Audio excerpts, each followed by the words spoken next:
माया mummy तान बदिल पाना एवढेला हवा संग पाणी गिरीत घोरगे रे ढेला माया मम्मी तान बदिल पाना एवढेला हवा संग पाणी गिरी घोरगे रे ढेला माया मम्मी तान बदिल पाना एवढेला हवा संग पाणी गिरी घोरगे रे ढेला माया मम्मी तान बदिल पाना एवढेला हवा संग पाणी गिरी घोरगे रे ढेला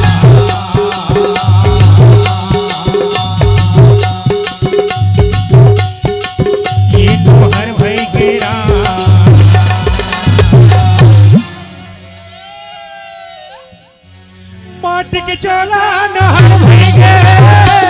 माटी के चोला नहर भई गे माटी के चोला नहर भई गे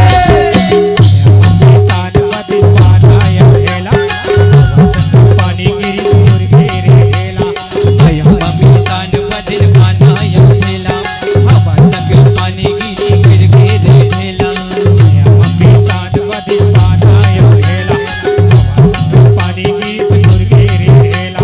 माया मम्मी तान बदिल पाना एवढेला हवा संग पाणी गिरी घोरगे रे ढेला हे नहर भई गेरा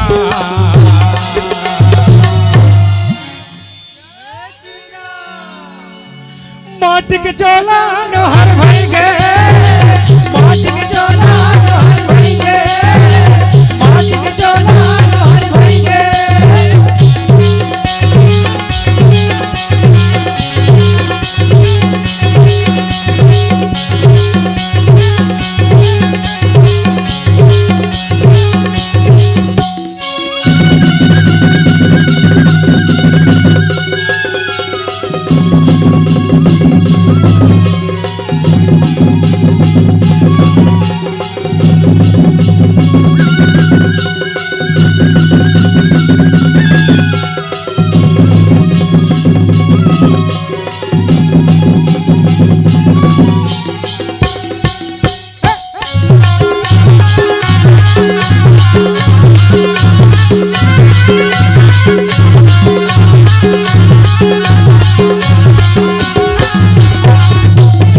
दिन के बारी यो दो दिन के चोला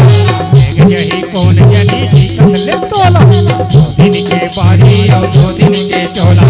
एक यही कौन जनी जी कतले तोला दो दिन के बारी यो दो दिन के चोला एक यही कौन जनी जी कतले तोला दो दिन के बारी यो दो दिन के चोला यही कौन जनी जी कतले तोला दिन के बारी और दो दिन के चोला यही कौन जनी जी कतले तोला ये जौहर भई गेरा अरे अरे नारी जुड़ा गे जौहर